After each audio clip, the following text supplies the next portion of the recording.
I'd built my career on reading people. Micro-expressions, body language, pauses between words that said more than the words themselves.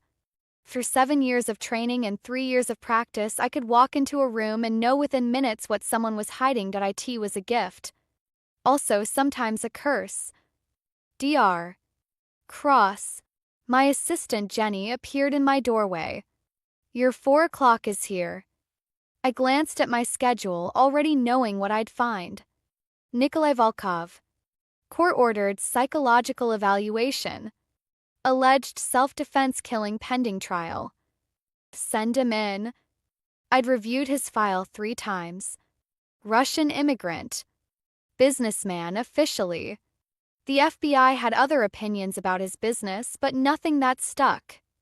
Current charge stemmed from an incident at one of his nightclubs. A man had pulled a knife, and Nikolai had responded with lethal force. Self-defense, his lawyers claimed.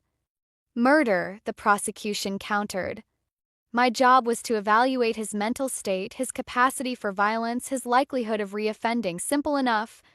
I'd done dozens of these evaluations. What I hadn't done was evaluate someone who made me feel like prey the moment he walked through my door. Nikolai Volkov was not what I expected.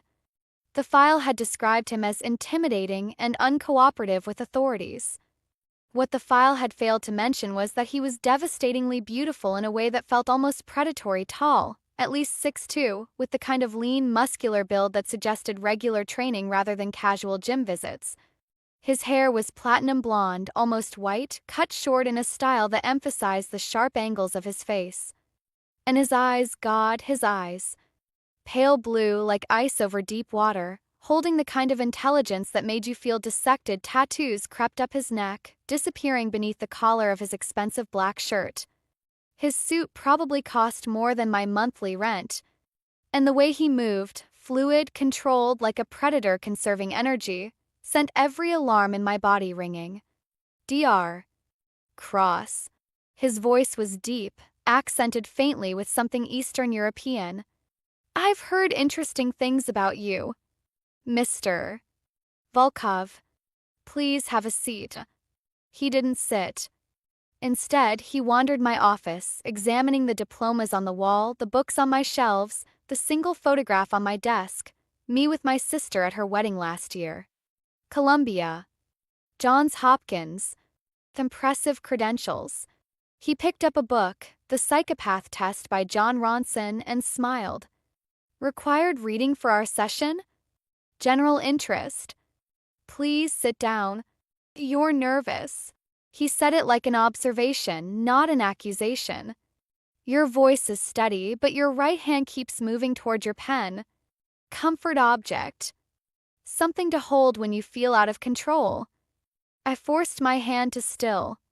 I'm not nervous. No? He finally sat, crossing one leg over the other with the ease of someone who owned every room he entered. Then why is your pulse visible in your throat? Mr. Volkov. Nikolai. If we're going to spend the next 8 weeks together, we might as well be on a first-name basis. He smiled, and it didn't reach his eyes. Unless you prefer formality. Some therapists hide behind their titles. I'm not hiding behind anything. Everyone hides behind something. Dr. Cross. He leaned forward slightly. The question is what? And why? I took a breath, centering myself. He was testing me. Trying to establish dominance, shift the power dynamic. It was classic behavior for someone who resisted therapy, and for someone used to being in control. Let's start with why you're here, I said, keeping my voice professional. The court has ordered a psychological evaluation to... I know why I'm here. I killed a man who was trying to kill me. The state disagrees with my definition of necessary force. He shrugged. What I don't know is why you're here. Excuse me. You're young for someone with your credentials. 29 if I'm not mistaken. Top of your class at every institution. Offers from practices across the country. And yet you're working at a mid-tier clinic in Manhattan, taking court-ordered cases that most psychiatrists avoid. His ice blue eyes held mine. Why? My career choices aren't the subject of this evaluation. No. But they're interesting. He tilted his head. Almost as interesting as the engagement ring tan line on your left hand. Faded but visible. You were engaged once. Not anymore. And based on the way you tense whenever someone mentions relationships, yes, I've done my research, the ending wasn't pleasant. My heart hammered against my ribs. How do you know about? I make it my business to know things, Dr. Cross. Especially about people who have power over my future. He leaned back, spreading his arms along the back of the couch. So here's my proposal. You want to evaluate me? Fine. But for every question you ask, I get to ask one in return. Fair exchange. That's not how therapy works. This isn't therapy. It's an evaluation. A transaction. His smile sharpened.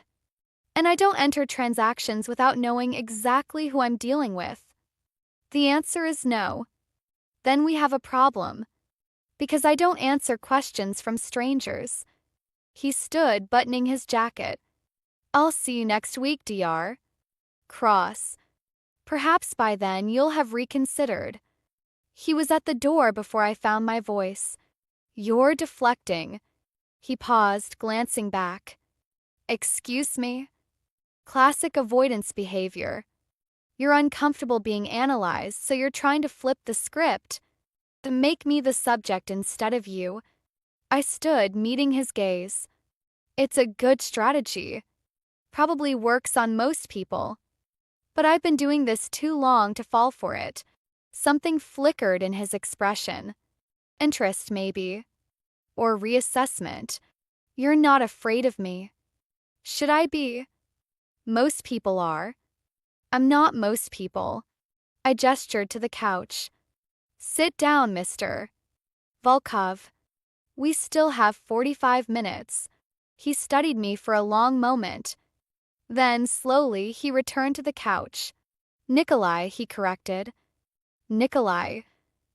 I sat across from him. Now, let's start again.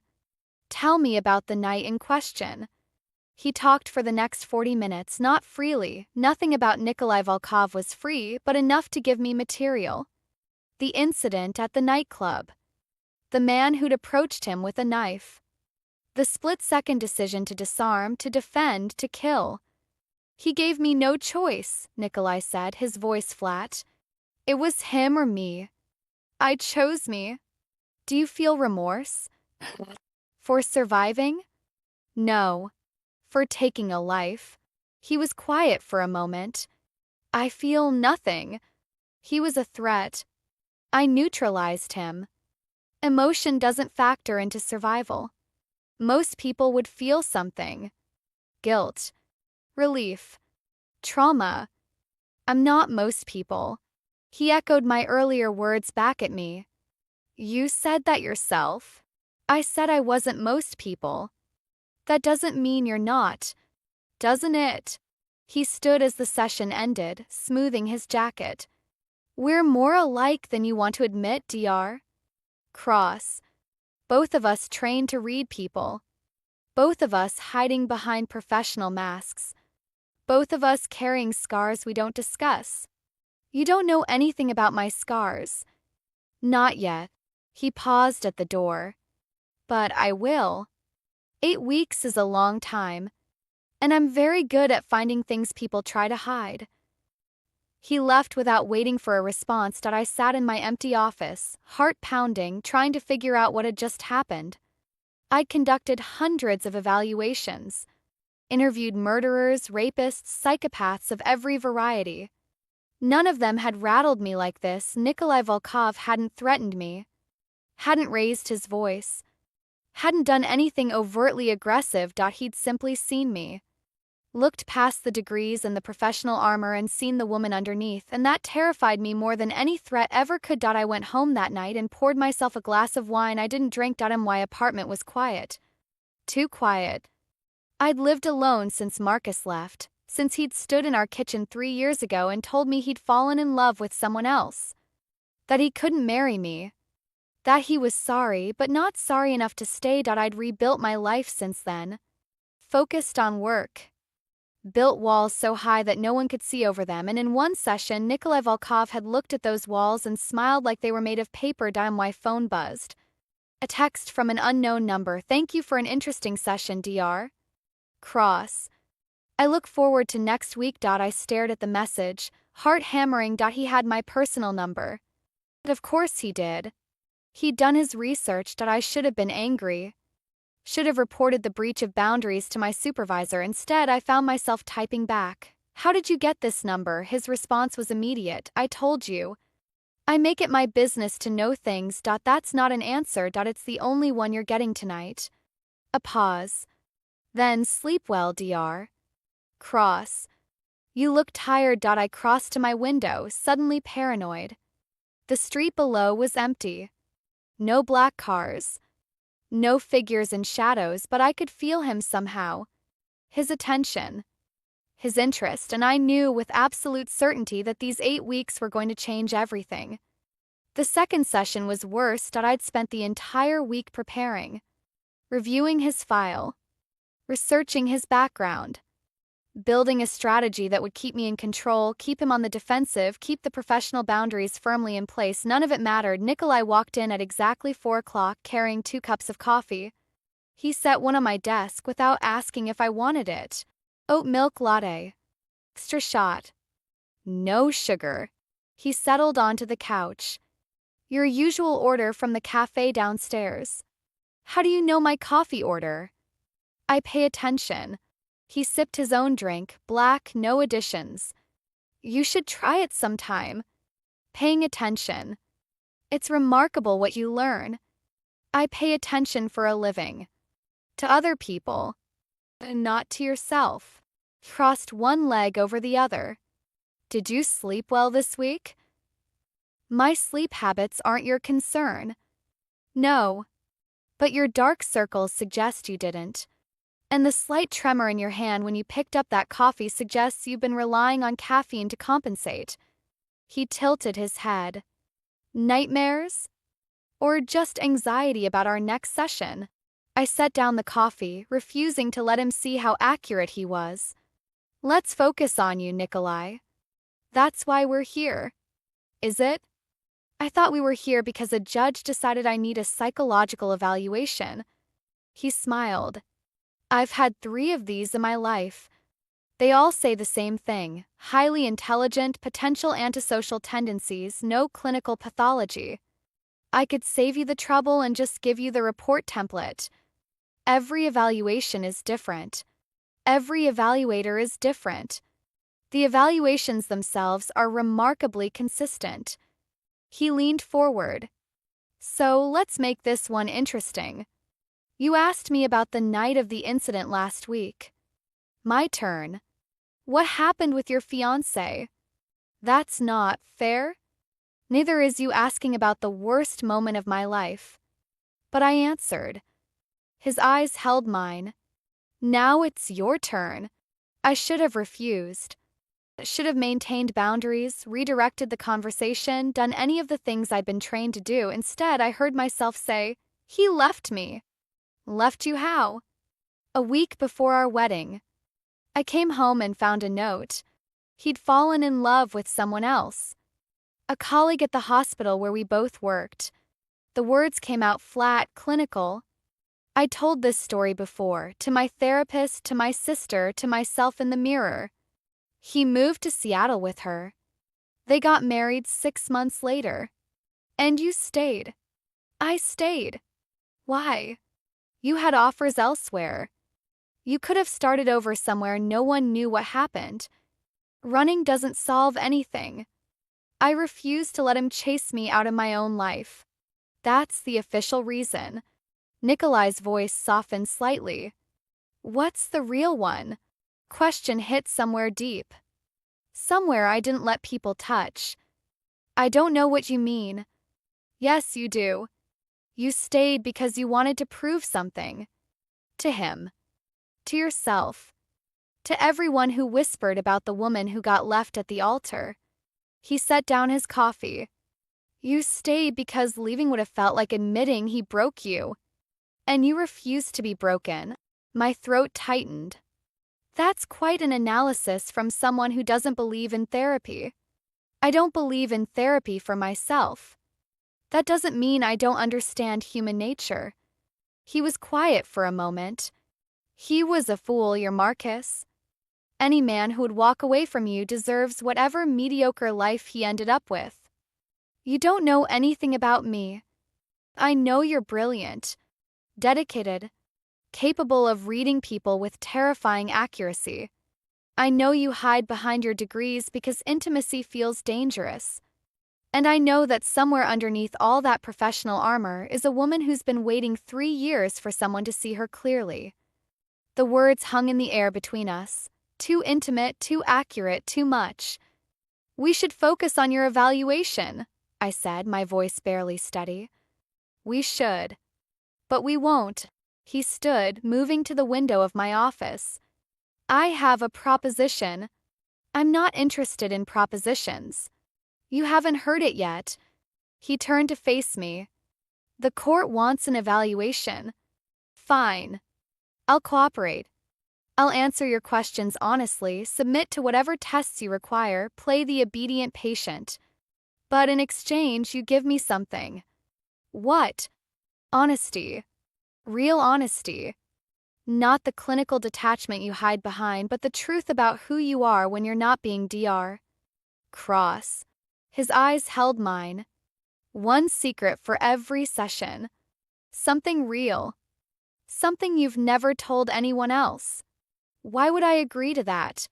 Because you're curious. You want to understand me, it's in your nature. And the only way to truly understand someone is through reciprocal vulnerability. He smiled slightly. Besides, I think you're tired of being alone with your secrets. I think you want someone to know you. You just haven't found anyone worth trusting. And you think you're worth trusting? No. I'm probably the least trustworthy person you've ever met. He moved closer, stopping just outside my personal space. But I'm honest about it. That's more than most people can say. I stared at him, this dangerous, impossible man who'd walked into my office and seen through every wall I'd built. One secret per session, I said slowly. And you cooperate fully with the evaluation. Deal. And everything said in this room stays confidential.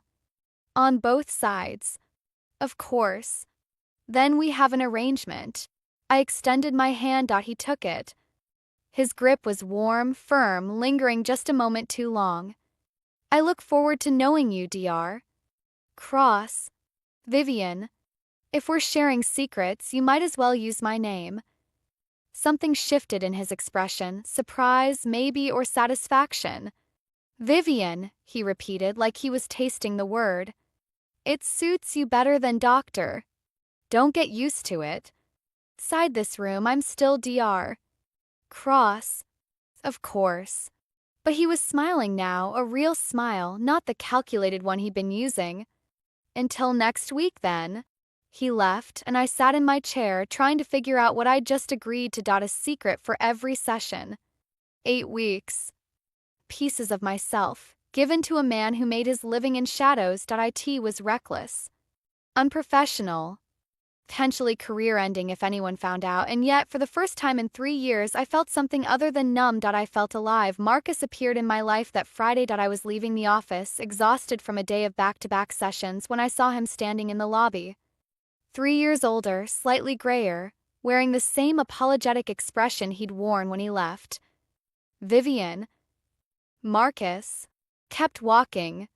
What are you doing here? I transferred back. Got a position at Presbyterian. He fell into step beside me. I was hoping we could talk. We have nothing to talk about. I know I hurt you. I know I handled things badly. Badly? I stopped, turning to face him. You left me a note, Marcus. A note. Like I was a landlord you were skipping out on, not the woman you'd been with for 4 years. I know. I was a coward. I've spent 3 years regretting it. Good. Regret away. I started walking again. Leave me out of it. The marriage didn't work out. That stopped me. What? Sarah and I. We divorced last year. He moved closer. I'm not asking for forgiveness. I wanted you to know that I've thought about you, that I've wondered what might have happened if I'd stayed. What might have happened is you'd have resented me forever for not being whoever you needed me to be. I met his eyes. You didn't leave because of Sarah. You left because I wasn't enough. You just used her as an excuse. That's not true. It's the only truth that matters. I turned away. Go back to your life, Marcus. I've built one without you. I don't need you showing up now to complicate it. I walked away before he could respond, my heart pounding with old anger and older hurt. 3 years.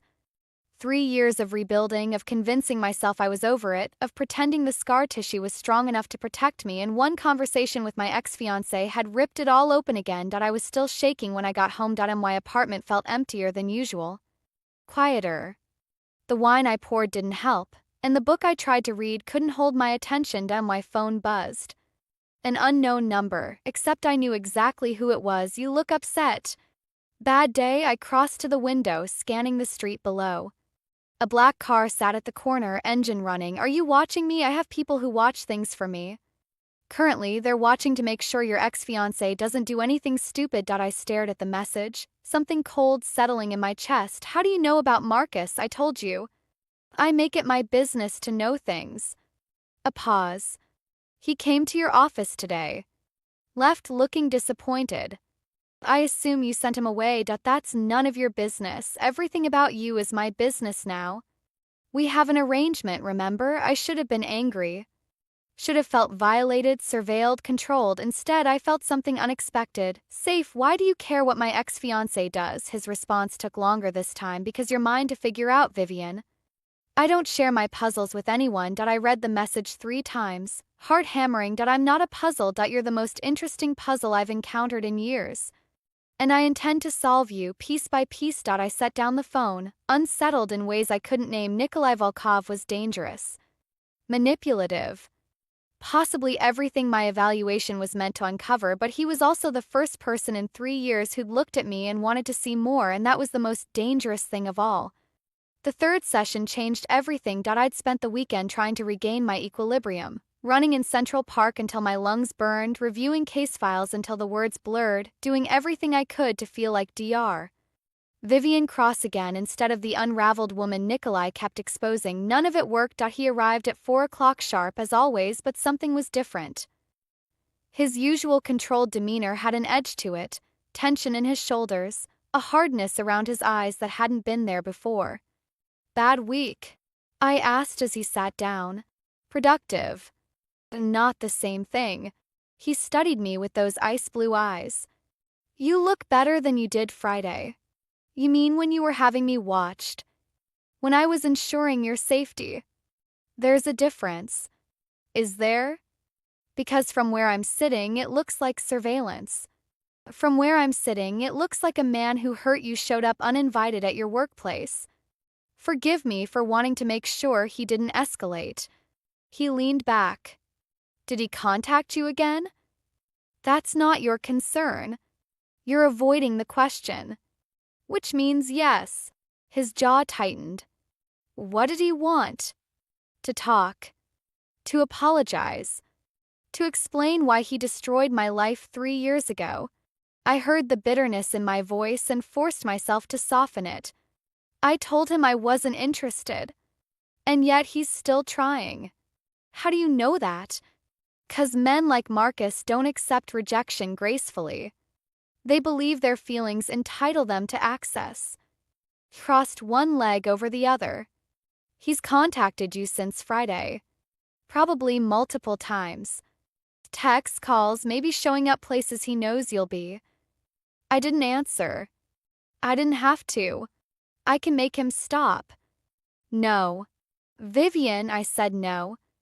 I met his eyes firmly. Whatever you're thinking, whatever methods you're considering, no. I don't need you to fight my battles. I've been handling Marcus for 3 years without you. You've been avoiding him for 3 years. That's not the same as handling. And violence is? Having your people intimidate him? That's not a solution, it's a complication I don't need. Something shifted in his expression, surprise, maybe, or reassessment. You assume I meant violence. Didn't you? I meant a conversation. A clear explanation of boundaries and consequences. He almost smiled. I'm not a monster, Vivian. I don't solve every problem with force. Just some of them. Just the ones that require it. He was quiet for a moment. You're right to refuse. You're a woman who solves her own problems. I respect that. But know that if he crosses a line, any line, my offer stands. Why do you care so much? Question came out before I could stop it. He looked at me for a long moment, something unreadable in his eyes. I care because you're honest with me. Do you know how rare that is? Most people either fear me or want something from me. You do neither. You look at me like I'm a person, not a threat or an opportunity. He paused. That deserves protection. I'm your therapist. I'm supposed to look at you objectively. You're not my therapist. You're my evaluator. And nothing about the way you look at me is objective. He smiled slightly. But that's a conversation for another session. We have an arrangement, remember? One secret for every session. You want your secret now? I want mine first, actually. He leaned forward. Then you can have yours. That's not how we agreed. I'm renegotiating. Call it a gesture of good faith. His eyes held mine. Ask me anything. One question answered with complete honesty. No deflection, no games. I studied him, searching for the trap. There was always a trap with Nikolai. Anything? Anything. 1,000 questions crowded my mind. His business. His past. The darkness I sensed beneath his controlled surface. But one question had been nagging at me since our first session. Why do you need this evaluation? I told you. The court? No. The real reason. A man with your resources could have avoided this easily. Paid off judges, intimidated witnesses, made the whole thing disappear. Instead, you're here submitting to 8 weeks of psychological evaluation by a stranger. I leaned forward. Why? He was quiet for so long I thought he wouldn't answer. Then he stood, moving to the window, his back to me. My sister Elena believes I'm losing control. That the incident at the nightclub was a symptom of something deeper. Anger, trauma, whatever label your profession prefers. His voice was flat. She convinced me that submitting to evaluation would prove her wrong. That a professional assessment would confirm I'm exactly as stable as I've always been. And if it doesn't, then I address whatever needs addressing. He turned to face me. I'm not afraid of your evaluation, Vivian. I'm afraid she might be right. The admission hit me somewhere unexpected. Vulnerability from Nikolai Volkov, real vulnerability, not the calculated kind he usually deployed. Why would she think you're losing control? 'Cause I killed a man without hesitation, without remorse, without any of the emotions a normal person should feel. He met my eyes. Because she looked at me afterward and didn't recognize what she saw. What did she see? Nothing. Absolute emptiness. Like the part of me that feels things had simply switched off. He was quiet for a moment. It's happened before. In moments of extreme stress. But never for so long. Never so completely. Dissociation. It's a common response to trauma. I know what it's called. I've read the literature. What I don't know is whether it makes me dangerous. He moved closer, stopping just outside my personal space. That's what I need you to tell me, Vivian. Not whether I'm fit to stand trial. whether I'm fit to be around the people I love. The raw honesty of it stole my breath. Nikolai, your turn. He cut me off, his walls visibly rebuilding. One secret. Something you've never told anyone. The shift was deliberate, redirecting before he revealed too much. I recognized the technique because I used it myself. I don't know if I have anything that's significant. Everyone has something. The question is whether you trust me enough to share it. I thought about Marcus, about the secrets I'd kept even from my therapist, about the things I'd buried so deep I'd almost convinced myself they didn't exist. Sometimes I think he was right to leave. The words came out barely above a whisper. What do you mean? Marcus. When he left, he said I was impossible to reach. That no matter how hard he tried, I kept part of myself locked away. That loving me felt like loving a wall. I swallowed. I spent 3 years telling myself he was making excuses. But sometimes I wonder if he was just being honest. If I'm fundamentally incapable of letting anyone in. That's not a secret. That's a fear. What's the difference? A secret is something you hide because you're ashamed of it. A fear is something you hide because you're afraid it's true. He moved closer still. The fear means you want to be wrong. You want to be capable of connection. You're just afraid you're not. And you know the difference because I've spent my entire adult life hiding behind the same wall you have. Power instead of professionalism. Control instead of connection. His eyes held mine. We're not as different as you want to believe. I'm not a crime lord. No.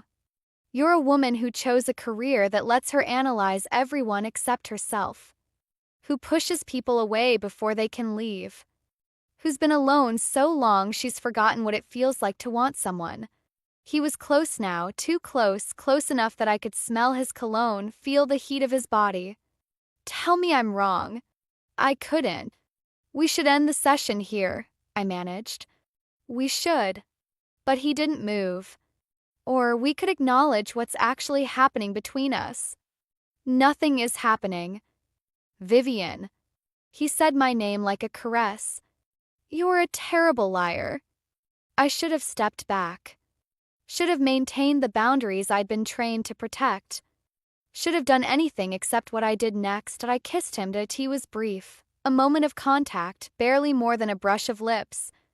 But it sent electricity through my entire body, every nerve ending suddenly alive in ways I'd forgotten were possible. When I pulled back, Nikolai was staring at me with an expression I'd never seen. Surprise, yes, but also something deeper.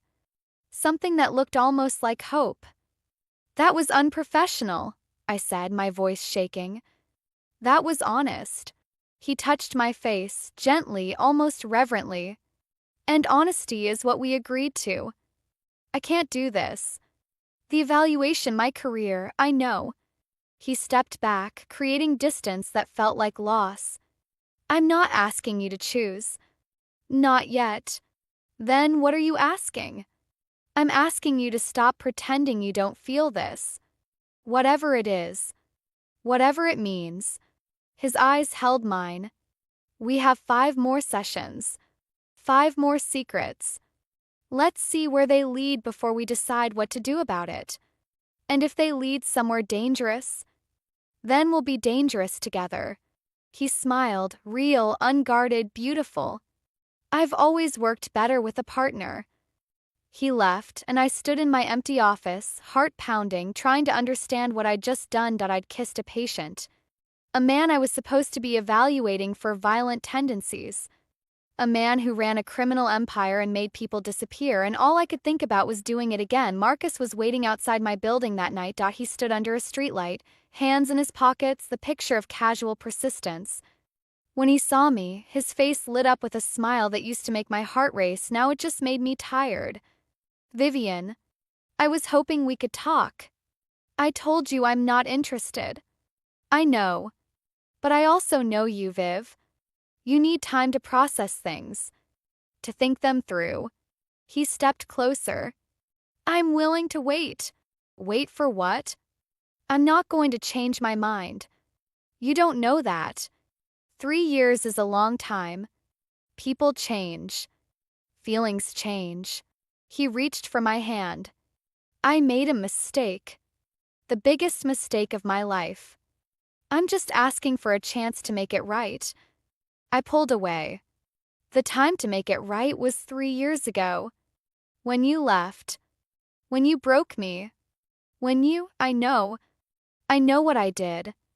And I've spent every day since regretting it. Then live with your regret. I've lived with mine. I pushed past him, fumbling for my keys, desperate to escape this conversation before it undid all the healing I'd fought for. His hand caught my arm. Vivian, please. The lady said she's not interested. The voice came from the shadows. Low. Dangerous. Unmistakably Nikolai. Marcus spun around, his grip loosening. Who the hell are you? Someone who understands the word no. Nikolai stepped into the light, his presence somehow filling the entire street. Something you seem to struggle with. This is none of your business. I disagree. Nikolai's voice was ice. When a woman tells you to leave her alone and you don't, it becomes everyone's business. I'm just trying to talk to her. No. You're trying to pressure her into giving you something she doesn't owe you. There's a difference. He moved closer to Marcus, his height suddenly intimidating. Leave. Now. And don't come back. Or what? Nikolai smiled. It was the most terrifying thing I'd ever seen. Or we'll have a longer conversation. One you won't enjoy. Marcus looked at me, then at Nikolai, then back at me. Whatever he saw made him take a step back. This isn't over, Vivian. Yes, Nikolai said quietly, it is.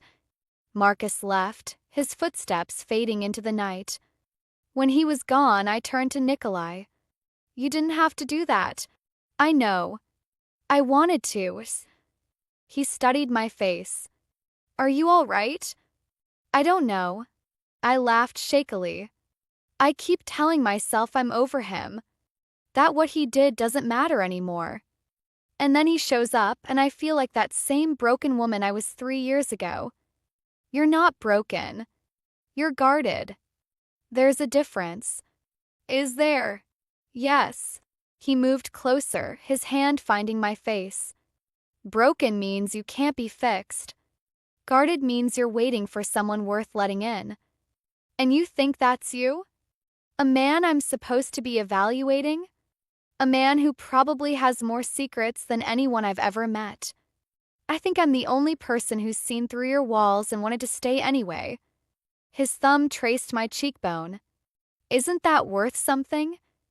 I looked at him, this dangerous, complicated, impossible man who'd walked into my office and turned my life upside down. It's worth everything, I admitted. That's what terrifies me. Good. He smiled. Terror means you're paying attention. He kissed my forehead, gentle, almost chaste, and stepped back. Go inside. Lock your doors. Try to sleep. Will you be watching? I'm always watching. His eyes held mine. Good night, Vivian. Good night, Nikolai. I went inside, locked my doors, and lay awake for hours. Something had shifted between us tonight. Something that couldn't be undone, and for the first time in 3 years, I wasn't sure I wanted to undo it. I spent 3 days avoiding my own thoughts. Work became a refuge. Back-to-back sessions, mountains of paperwork, anything to keep my mind from replaying that kiss. From analyzing what it meant.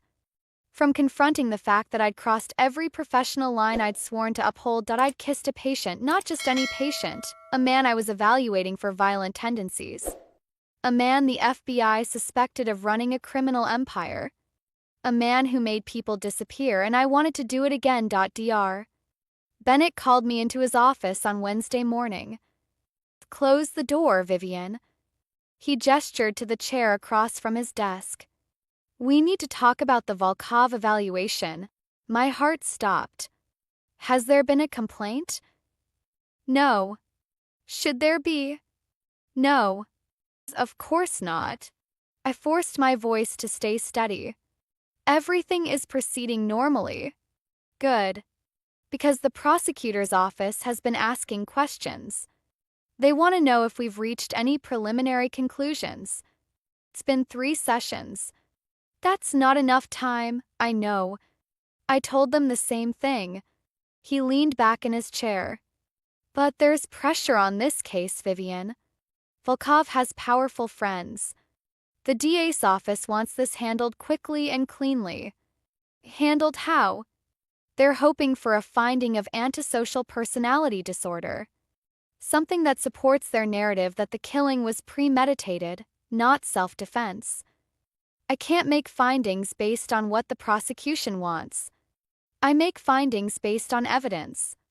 I know that. I'm not asking you to compromise your evaluation. He met my eyes. I'm warning you that there are people watching this case closely. Whatever conclusions you reach, make sure they're airtight. Make sure nothing can be questioned. I nodded, my mind racing. Nothing can be questioned. And here I was, having kissed the man I was supposed to be objectively evaluating. Is there anything else, Dr. Bennett? Just one thing. He studied me with the clinical gaze that made him excellent at his job. Are you all right? You seem distracted lately. I'm fine. Just busy. If you need to talk about anything, I don't. I stood, forcing a smile. Thank you for the heads up about the prosecutor. I'll make sure my evaluation is thorough. I left his office feeling like a fraud. The 4th session arrived before I was ready. I'd spent hours rehearsing what I would say. How I would establish boundaries. How I would explain that what happened couldn't happen again. Then Nikolai walked in, and all my carefully prepared words evaporated. He looked different today. Tired. The usual controlled precision of his appearance had slipped slightly. His hair less perfectly styled, shadows under his eyes that suggested sleepless nights. You've been avoiding me, he said, settling onto the couch. I've been working. You've been hiding. He met my eyes. I've texted you 4 times. You haven't responded. I didn't know what to say. Say what you're thinking. Say you regret what happened. Say you want to pretend it never occurred. His voice was flat. Say anything except nothing. I don't regret it. The admission came out before I could stop it. That's the problem. Something shifted in his expression, relief maybe or hope. Then what is the problem? Everything.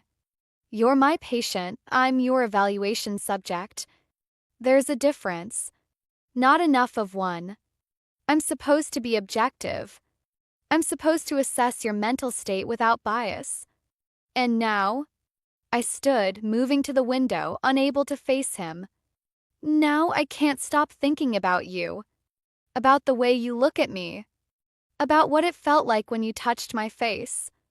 Vivian, I've spent my entire career building a reputation, being above reproach. The psychologist who never crosses lines, never gets involved, never lets personal feelings interfere with professional judgment. I laughed bitterly. And then you walk into my office, and in 3 sessions, you've dismantled everything. I didn't dismantle anything. I just saw what was already there. He was behind me now. I could feel the heat of his presence without turning around. You built those walls to protect yourself. But walls don't just keep people out. They keep you in. And you think you're qualified to tear them down? A man who admits he dissociates from his own emotions?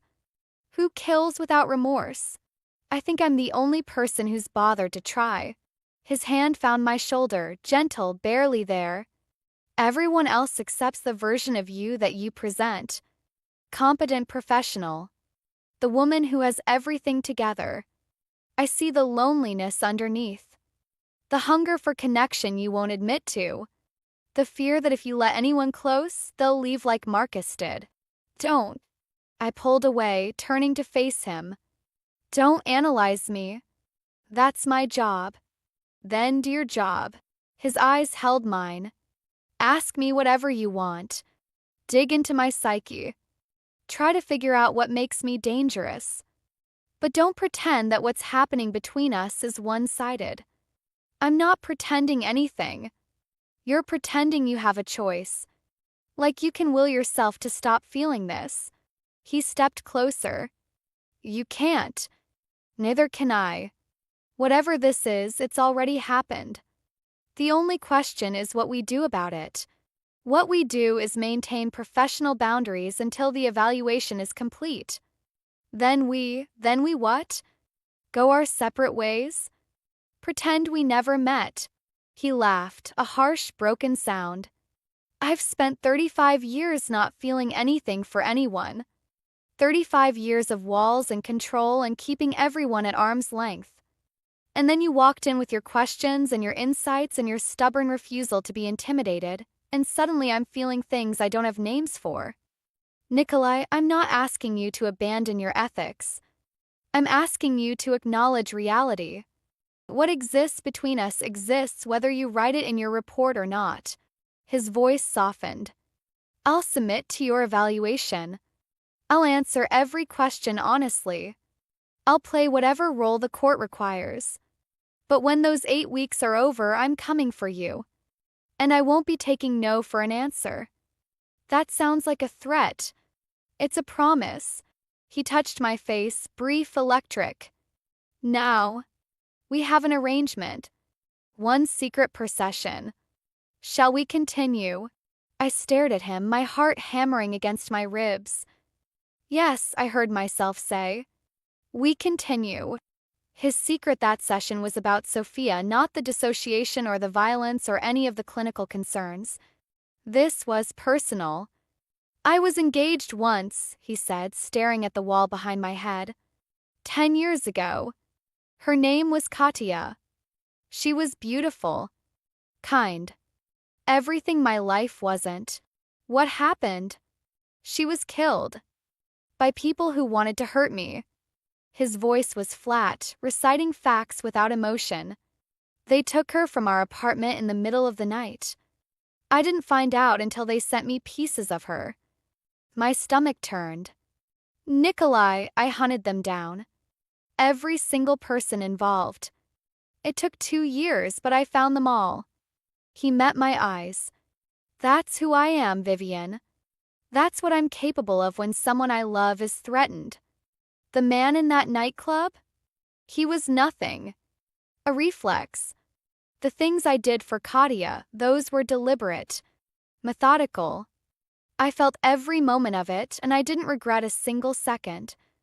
Do you regret it now? No. They deserved what they got. He paused.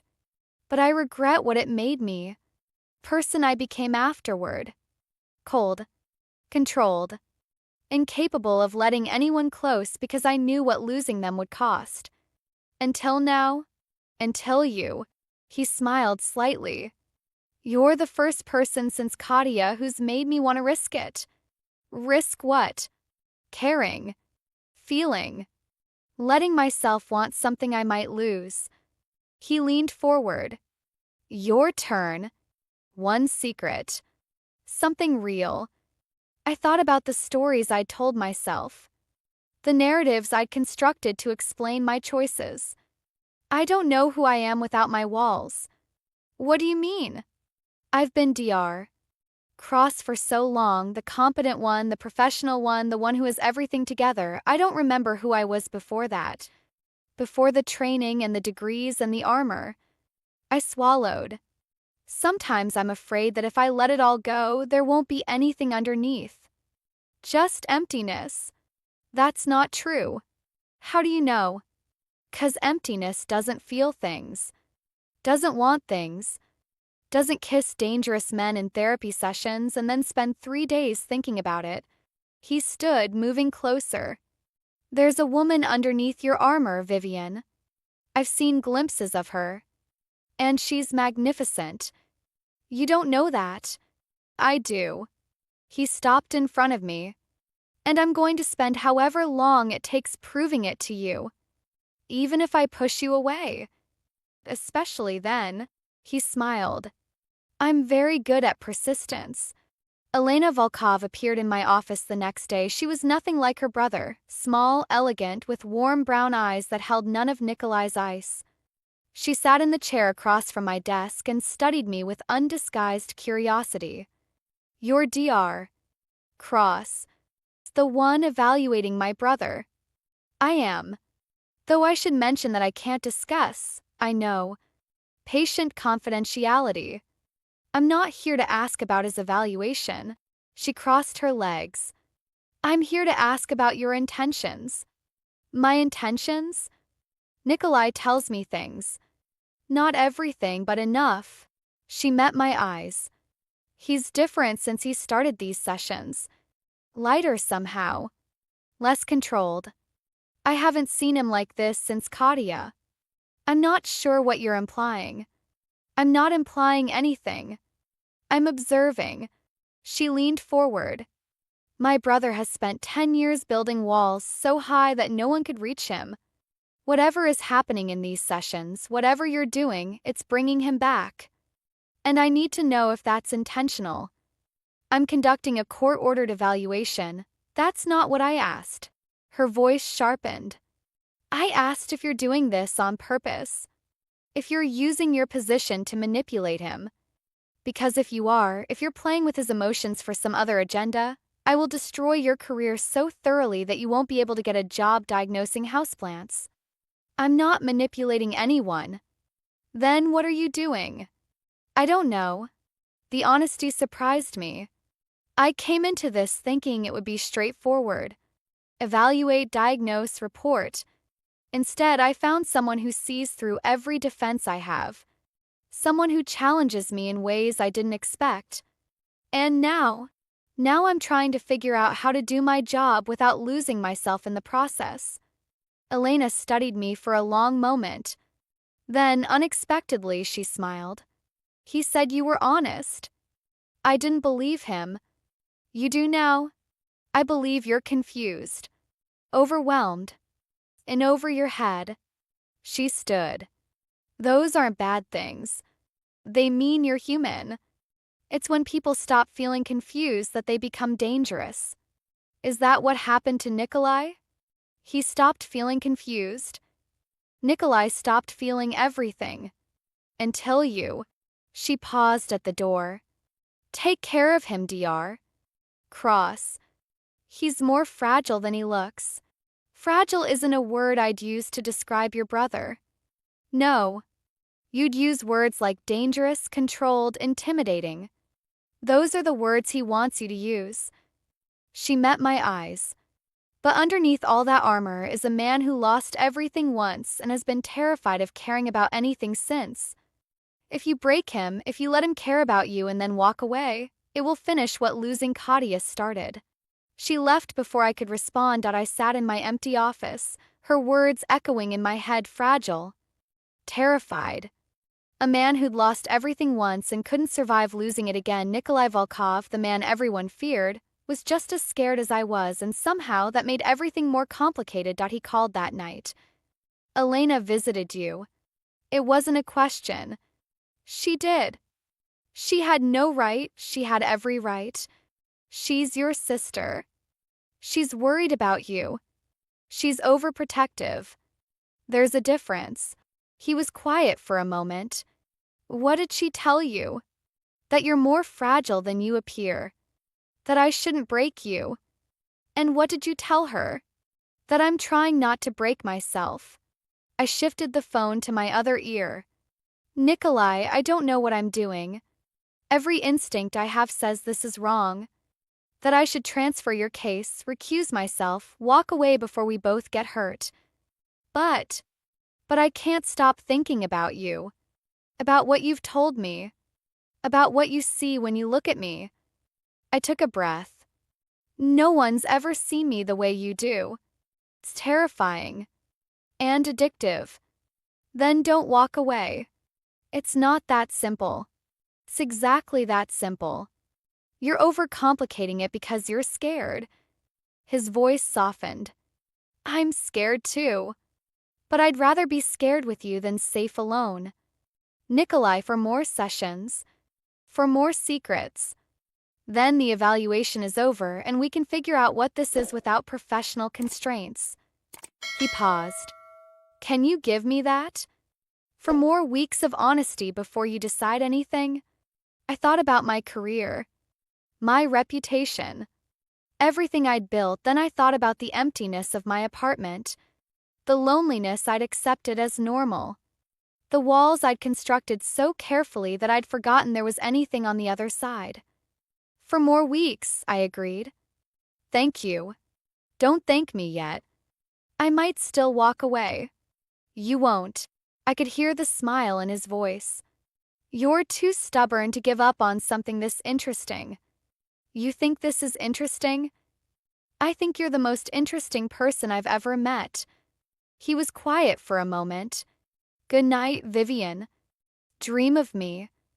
Good night, Nikolai. I hung up and lay in the darkness, staring at the ceiling. 4 more weeks, 4 more sessions, 4 more chances to figure out if what I felt was real or just the intoxication of being seen. I closed my eyes and let myself hope it was real. The 5th session felt different from the beginning. Nikolai arrived carrying a file folder, thick, official-looking, clearly not something from his personal collection. He set it on my desk without explanation and took his usual seat on the couch. What's this? I asked. Information you need before you write your report. I opened the folder and froze. Inside were surveillance photographs, bank records, police reports, all centered on one person, Marcus Webb. Why are you showing me this? Because your ex-fiancé isn't just a man who broke your heart. He's a man with a gambling problem, significant debts, and some very questionable associates. Nikolai's voice was flat. He didn't come back to New York because he missed you. He came back because he owes money to people who don't accept excuses. I stared at the documents, my mind struggling to process. Photographs of Marcus entering illegal gambling establishments. Bank statements showing withdrawals that far exceeded his salary. A police report from Seattle. Domestic disturbance, charges dropped. The domestic disturbance, his ex-wife, Sarah. She filed for divorce after he hit her. Nikolai's jaw tightened. He's not the man you thought you knew, Vivian. He never was. How did you get all this? I told you. I make it my business to know things, especially about people who threaten what's mine. I'm not yours. You're not his either. But he doesn't seem to understand that. He leaned forward. 3 days ago, Marcus approached a loan shark connected to my organization. He wanted to borrow $50,000. When asked what collateral he had, he mentioned you. Me? He said he was reconnecting with a wealthy girlfriend. That once you took him back, he'd have access to resources. Nikolai's eyes were ice. He's planning to use you, Vivian, to pay his debts with whatever he can extract from your life. The words hit like physical blows. Marcus, the man I'd loved, the man I'd planned to marry, had been planning to exploit me. Had always been planning something, maybe even when we were together. I don't have wealth. I'm a psychologist, not an heiress. You have a stable income, a reputation, access to insurance money if something were to happen. He paused. The people he owes aren't particular about how they get paid. Are you saying he might hurt me? I'm saying he's desperate. And desperate men do desperate things. Nikolai stood, moving to sit beside me on my side of the desk. I'm not telling you this to frighten you. I'm telling you because you deserve the truth. And because I need you to understand that when I say I want to protect you, it's not possessiveness. It's necessity. I looked at the photographs again. At the man I'd spent 4 years with. The man whose betrayal had shaped everything I'd become since. I was going to marry him. I know. I would have spent my life with someone who saw me as a resource to be exploited. You would have figured it out eventually. You're too smart not to. His hand found mine. But you didn't marry him. You escaped. And now you have the chance to build something real with someone who sees you for who you actually are.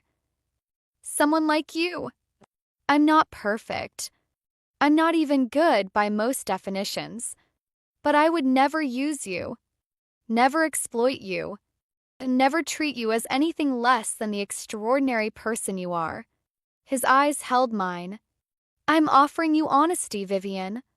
Complete, terrifying honesty. That's more than Marcus ever gave you. I looked at our joined hands, the file folder full of ugly truths, at the man who'd torn down every wall I'd built, not to exploit what was underneath, but to understand it. My secret for this session, I said slowly. I think I'm falling in love with you. And it terrifies me more than anything Marcus could ever do. Nikolai was quiet for a long moment. Then he lifted my hand to his lips, pressing a kiss to my palm. My secret, he said against my skin, is that I've already fallen. I fell the moment you refused to be intimidated by me. Every session since has just been falling deeper. This is impossible. Most worthwhile things are. I still have to write your evaluation. I know. I have to be objective. Have to give the court an honest assessment. I know that too. He released my hand. Write whatever you need to write. Whatever's true. I won't ask you to compromise your integrity. And if the truth is that you're dangerous, then write that I'm dangerous. He smiled slightly. But also write that I'm capable of love, of loyalty, of choosing someone else's well-being over my own impulses. Because that's true too. How do I explain the change? The dissociation, the emotional flatness, and then suddenly feeling? You explained that I found something worth feeling for. He stood, creating distance. The evaluation doesn't have to be about us, Vivian. Can be about me, who I am, what I'm capable of, how I respond to stress. The personal elements are separate. Are they? Can they be? They have to be. For both our sakes. He moved toward the door. 3 more sessions. Write your report. Make your conclusions. And when it's all over, when there are no professional constraints between us, then we'll figure out what comes next. And if what comes next is me walking away, then I'll let you go. It will destroy me, but I'll let you go. His eyes held mine. I'm not Marcus. I don't trap people. I don't manipulate them into staying. If you walk away, it will be because you chose to, not because I gave you no other option.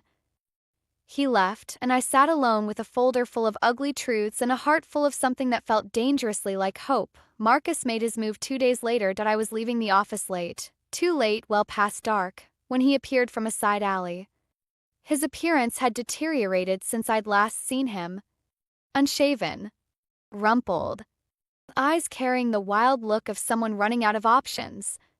Vivian, we need to talk. No, we don't. I kept walking, keys already in my hand. Please. He grabbed my arm, his grip too tight. Just 5 minutes. I need your help. Let go of me. I can't. I'm in trouble, Viv. Serious trouble. I owe money to people who will hurt me if I don't pay. That sounds like your problem. It could be your problem too. His eyes darted around the empty street. They know about you. Know where you work. Where you live. They've seen us together. Fear shot through me, but I kept my voice steady. Are you threatening me? I'm warning you. These people don't care about collateral damage. If they can't get to me, they'll get to people I care about. You don't care about me. You never did. That's not true. I've seen the file, Marcus. The gambling. The debts. The domestic violence charges your ex-wife filed. I yanked my arm free. You came back to New York because you needed money. You approached me because you thought I could provide it. Don't pretend this is about anything else. His face twisted, desperation giving way to something uglier. You think you're better than me? Little Miss Perfect with your degrees and your reputation? He stepped closer. You're just as broken as I am. You just hide it better. Maybe. But at least I don't prey on people who loved me. You never loved me. You loved the idea of me. The safe, predictable life I represented. He laughed bitterly. You want to know why I really left? 'Cause being with you was like being with a corpse. Cold. Distant. Always analyzing, never feeling. I needed someone who was actually alive. The words should have hurt. Would have hurt 3 years ago. Now they just felt hollow. Good luck with your debts, Marcus. Don't contact me again. I turned to walk away, his hand closed around my throat. I wasn't asking. The pressure wasn't severe, not yet, but the threat was unmistakable.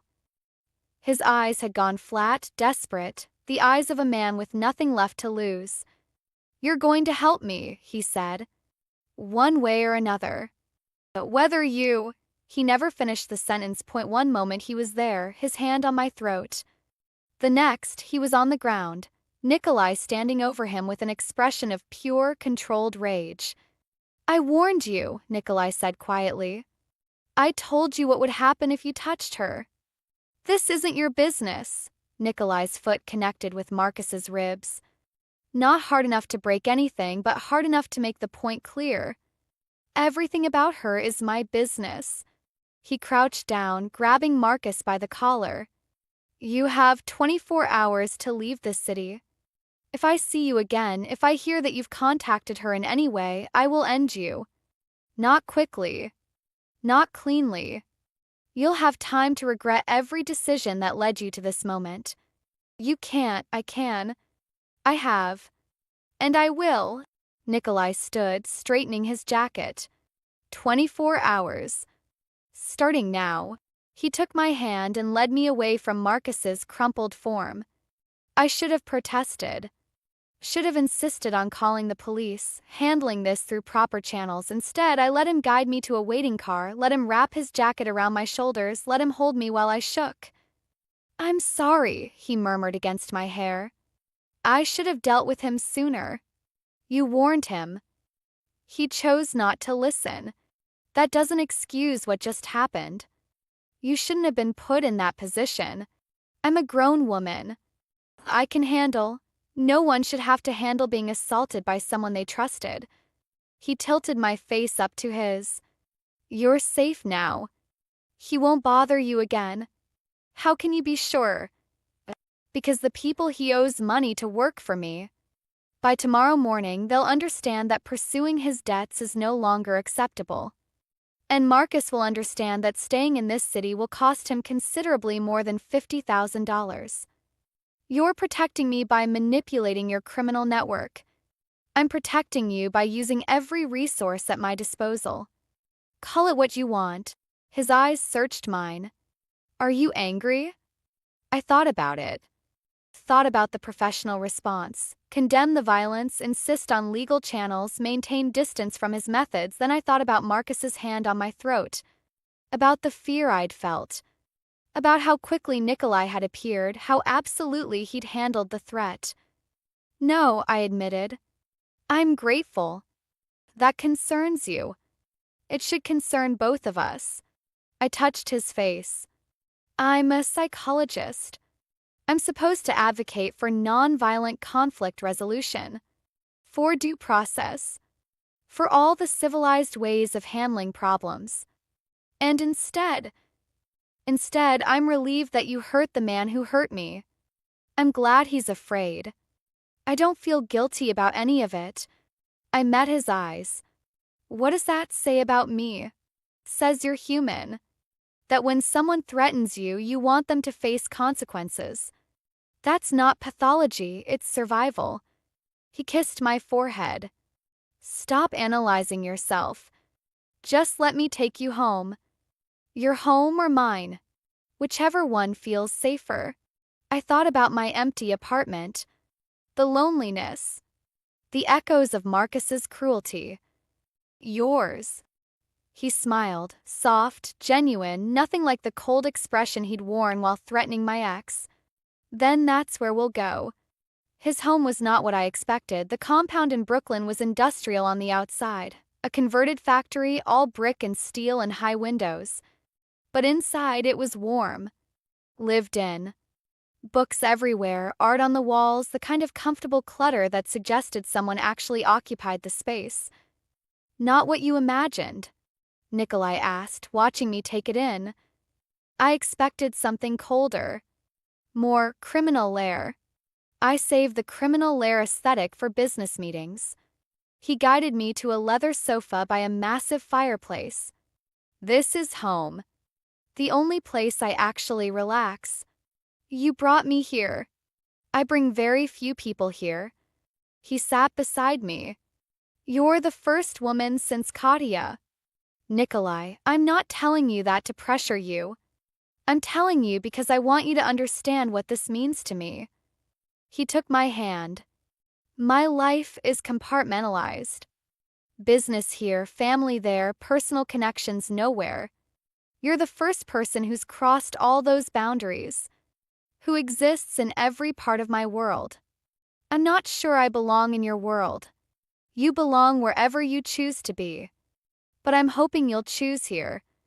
He was quiet for a moment. Stay tonight. Not for anything physical, just stay. Let me watch over you. Let me prove that protection doesn't have to mean control. I looked at him, this dangerous, complicated, surprisingly tender man who dismantled every defense I had. One condition.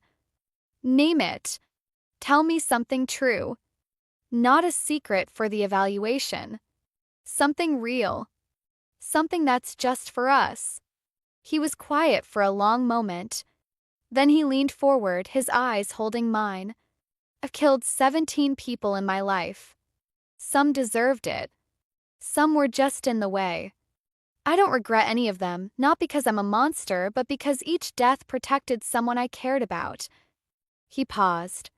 But if I had to choose between killing and losing you, I would put down every weapon I have.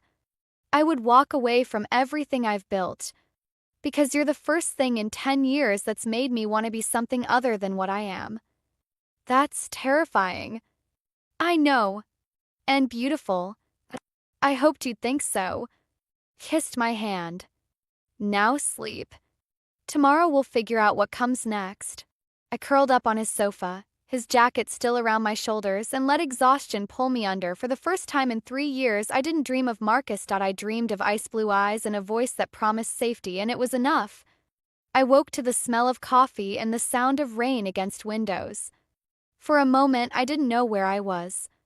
Then the memories came flooding back. Marcus's hand on my throat, Nikolai's controlled fury, the drive to Brooklyn, falling asleep on a stranger's sofa. Except Nikolai wasn't a stranger anymore. He was something else entirely. Something I still didn't have a name for. Good morning. His voice came from the doorway. He stood there holding 2 cups of coffee, dressed casually in a way I'd never seen. Dark sweater, no jacket, hair slightly disheveled. He looked almost human. Almost approachable. Almost safe. What time is it? Just after 7. I have a meeting at 9, but I wanted to make sure you were all right before I left. He crossed the room, handing me a cup. How are you feeling? Confused. Grateful. Terrified. I wrapped my hands around the warm ceramic. The usual. I've arranged for someone to drive you home. Or to work if you prefer. And I've had your building checked. No signs of Marcus or anyone connected to him. You've been busy. I don't sleep much. He sat in the chair across from me. Vivian, about last night, you saved me. I did what anyone would do. No. You did what you specifically would do. Because of who you are and what you're capable of. I met his eyes. I should be horrified. I should be questioning everything about my attraction to a man who responds to threats with violence. But I'm not. I'm just grateful. And confused about what that means. He was quiet for a moment, considering. What it means is that you're human. You experienced trauma and you responded to protection with relief. That's not pathology, it's survival instinct. He set down his coffee. The question isn't whether your feelings are valid. The question is what you want to do about them. I still have to finish your evaluation. I know. 2 more sessions. Then I write my report. I know that too. And then we see what happens. He stood, moving to sit beside me on the sofa. I'm not going to pressure you. Whatever you decide about the report, about us, about everything, I'll accept it. I meant what I said last night. I don't trap people. What if I want to be trapped? The words came out before I could stop them. Nikolai's eyes darkened. Don't say things like that unless you mean them. What if I do mean them? I set down my coffee, turning to face him fully. What if I'm tired of being careful? Tired of analyzing every feeling, questioning every impulse, protecting myself from things that might actually be worth risking? Vivian, you see me. Really see me. Not the professional mask, not the competent therapist, but the woman underneath who's been hiding for 3 years. My voice cracked. No one's ever done that. No one's ever wanted to. I want to do more than see you. His hand found my face, tilting it toward his. I want to know you. Every secret, every fear, every part of yourself you've been too afraid to share. Even the ugly parts? Especially those. He kissed my forehead. But first, we finish what we started. 2 more sessions. 1 honest report. And then, if you still want this, we build something real. And if the report says you're dangerous, then it says I'm dangerous. And we deal with that together. The 6th session happened 3 days later.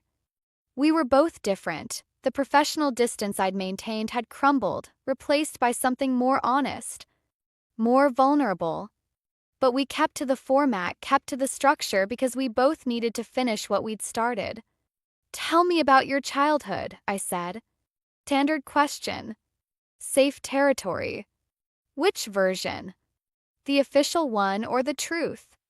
The truth. He was quiet for a moment, staring at the wall behind my head. I was born in Moscow. My father was military intelligence. My mother was a schoolteacher. We lived well enough until I was 7, when my father was accused of treason. He paused. The accusation was false, political maneuvering by a rival. But that didn't matter. He was executed. My mother died 6 months later. Officially, it was illness. Unofficially, she couldn't survive without him. What happened to you? I was sent to an orphanage. Spent 3 years there before my uncle, my mother's brother, found me and brought me to America. His jaw tightened. The orphanage was not a kind place. I learned early that survival required hardness. That showing weakness invited exploitation. Is that when you started building walls? That's when I learned walls were necessary. He met my eyes. I've been building them ever since. Layer upon layer. Until you. What changed? You looked at my walls and refused to be intimidated. Most people see the barriers and assume that's all there is. You saw them and wanted to know what was underneath. He smiled slightly. That kind of curiosity is rare. And addictive. I'm a psychologist. Curiosity is my job. Your curiosity about me stopped being professional weeks ago. We both know that. I didn't argue. There was no point. My secret for this session, I said slowly. I've never told anyone about the panic attacks. Panic attacks? After Marcus left. For 6 months, I couldn't sleep without waking up gasping for air. Couldn't enter our old apartment without feeling like the walls were closing in. I had to move, change therapists, restructure my entire life just to function. I swallowed. I told everyone I was fine. Like the breakup was just a minor setback. But inside, I was falling apart. And now I'm falling apart for entirely different reasons. I met his eyes. You terrify me, Nikolai. Not because of what you are, but because of how you make me feel. Like all those walls I built might actually be worth tearing down.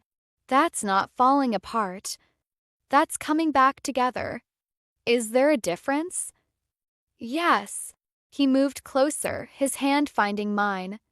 Falling apart is losing yourself. Coming together is finding yourself, piece by piece, with someone who's willing to help you look. And you're willing? I've been willing since the moment you refused to be scared of me. Kissed my knuckles.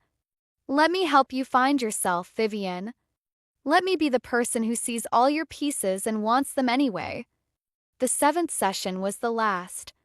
I decided to combine 7 and 8 into one, partly for practical reasons, partly because I couldn't bear to drag this out any longer. The report needed to be written. The evaluation needed to end. And whatever came next needed to start. Final session, I said as Nikolai settled onto the couch. Last chance for secrets. I've run out of secrets. You've extracted them all. I doubt that. A man with your history doesn't run out of secrets in 7 sessions. Fair point. He considered. Then let me give you something different. Not a secret. A promise. What kind of promise? The kind that matters. He leaned forward. When this evaluation is over, when you've written your report and the court has made its decision, I'm going to ask you to be with me. Officially. Publicly. In whatever way you're comfortable with. That sounds like a proposal. It's a declaration of intent. He smiled. The proposal comes later. After you've had time to decide if this is really what you want. And if I decide it isn't, then I'll let you go. I'll hate it, it will probably destroy me, but I'll let you go. His eyes held mine. I told you before. I don't trap people. Even people I love. You love me? I've loved you since the 2nd session. When you looked at me with those sharp eyes and refused to let me deflect. He touched my face. I love your stubbornness. Your brilliance. Your absolute refusal to be anything other than exactly who you are. I love that you see through every mask I wear and want to know what's underneath anyway. Nikolai, you don't have to say it back. I know this is fast. I know it's complicated. I know there are 1,000 reasons why this is a terrible idea. He kissed my forehead. But I needed you to know. Before you write that report. Before you make any decisions. I needed you to know that whatever happens, I love you.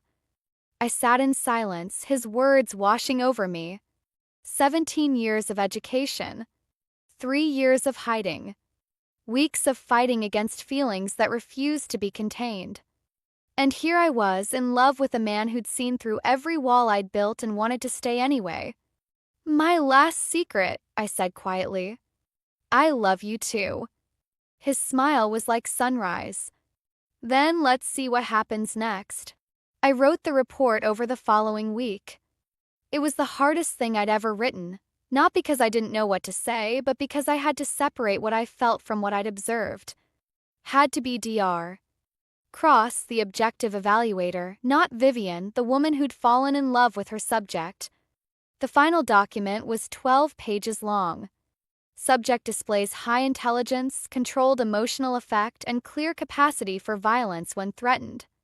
However, evidence does not support a diagnosis of antisocial personality disorder.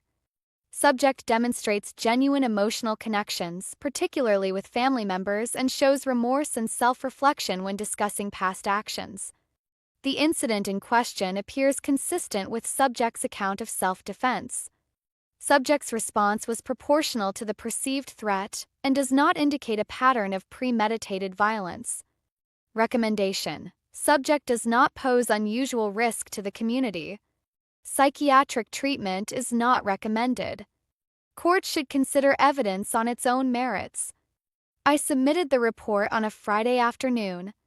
Nikolai called me that evening. I'd been told the evaluation was favorable. It was honest. That's all I can promise. Honest is enough. He was quiet for a moment. The court date is in 2 weeks. After that, we figure out what comes next. Yes. I could hear the smile in his voice. We do. The trial lasted 3 days. I wasn't present for most of it, conflict of interest obviously, but I followed the coverage. Watched as lawyers argued about proportional force and imminent threat, and all the legal technicalities that determined whether a man lived free or in prison.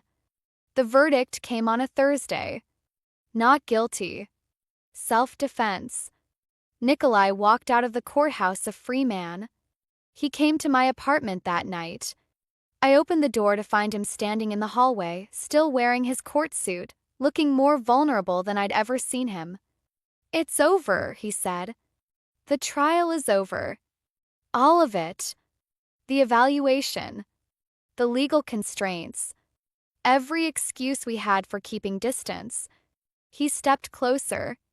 The only thing left is us. Us. Is that still something you want? I looked at him, this dangerous, complicated, beautiful man who'd seen through every wall I'd built.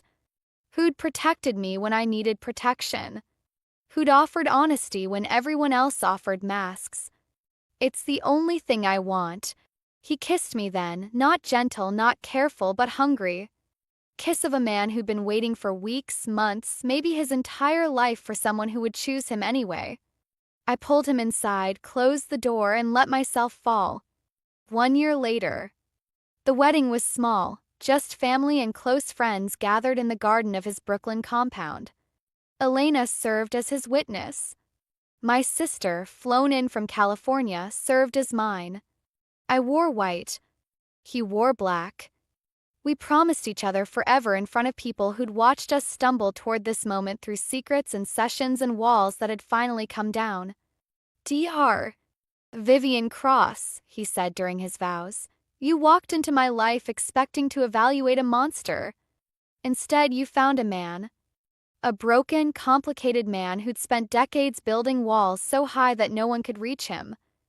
And I prompted. And you reached anyway. You saw through every defense. You challenged every assumption. You refused to let me be anything less than what I was capable of becoming. He squeezed my hands. I promised to spend the rest of my life being worthy of that faith. To keep tearing down walls instead of building them. To love you with everything I am, including the parts one spent years trying to hide. Nikolai Volkov, I said through tears, you walked into my office and turned everything upside down. You saw through my professional armor, my careful distance, my absolute refusal to be vulnerable. You demanded honesty and gave it in return. And you terrified me. In the best possible way. You made me want things I'd convinced myself I didn't need. Connection. Intimacy. The kind of love that sees all your pieces and wants them anyway. I touched his face. I promised to keep seeing you. To keep wanting you. To keep choosing you every day even when it's hard. Especially when it's hard. The officiant pronounced us married. Nikolai kissed me like the world was ending and beginning at the same time. And standing in the garden of his home, our home now, I finally understood what I'd been searching for my whole life. Not safety. Not control. Not the careful distance I'd maintained for so long. Just this, to be seen completely and loved anyway. That was enough. That was everything. 3 years later. I sat in my new office, not at the clinic anymore, but in private practice, working with clients I chose rather than cases assigned by courts. The work was different now. More personal. More fulfilling. Nikolai appeared in the doorway, our 2-year-old daughter balanced on his hip. Someone wanted to say goodnight to Mama. Lily had his eyes, that impossible ice blue, and my stubbornness. She was already speaking in full sentences, already questioning everything, already showing signs of the person she would become. "Good night, baby," I said, kissing her forehead. "Night, Mama." She yawned. "Papa said you're helping people with their feelings." "That's right. I help Papa with his feelings sometimes." "Do you?" "I tell him to use his words." She looked at me seriously. "Like you tell me." I laughed, meeting Nikolai's eyes over her head. He was smiling, the real smile, the one that had taken so long to earn but was now freely given. "She's got your observational skills," he said, "and your capacity for emotional manipulation." "Fair point." He shifted Lily to his other hip. "I'm putting her to bed." Then I thought we could continue our earlier conversation. "Which conversation?" "The one about expanding our family." His eyes held mine. "Unless you've changed your mind." I thought about the life we'd built. The home. The family. The love that had grown from secrets shared in therapy sessions into something neither of us had expected. "I haven't changed my mind." "Then come find me when you're done." Kissed me softly. "I'll be waiting." He left with Lily, and I sat in my office, surrounded by the evidence of everything I'd become. Dr. Vivian Krasvolkov. Wife. Mother. Psychologist. Woman who'd found love in the most unexpected place. I closed my laptop and went to find my husband. 'Cause some conversations were worth having. And some secrets were worth keeping forever. Thank you so much for joining me for this story. If you enjoyed, she was the